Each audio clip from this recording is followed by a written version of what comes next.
Что на льду, что на теннисном корте чемпионы не любят проигрывать. Вот и сейчас опытная команда Зарипова и Малыхина оказалась сильнее дуэта Бурмистрова с Глуховым, хотя поначалу игра была равной. Шикарная подача Дениса Зарипова, как обычно, нас выручает. Мы размочили счет. Второй партии 1-2. Вместе с чемпионами медосмотр прошли и новички клуба. Учитывая молодых игроков, в списке приобретений 8 фамилий. Местный хоккеист Павел Подакин также постарается помочь клубу. Я приехал в Акбарс, это топ-клуб, который обладатель Кубка Гагарина. И я думаю, каждый хоккеист хотел бы оказаться в этом клубе в этом сезоне.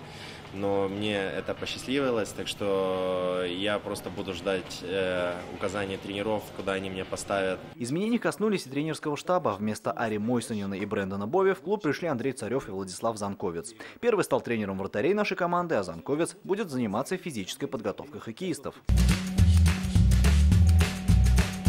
Чемпионат для Акбарса стартует 1 сентября. До этого команда примет участие на 2 турнирах и проведет пару товарищеских матчей. Алмаз Гафиятов, ТНВ, Сочи.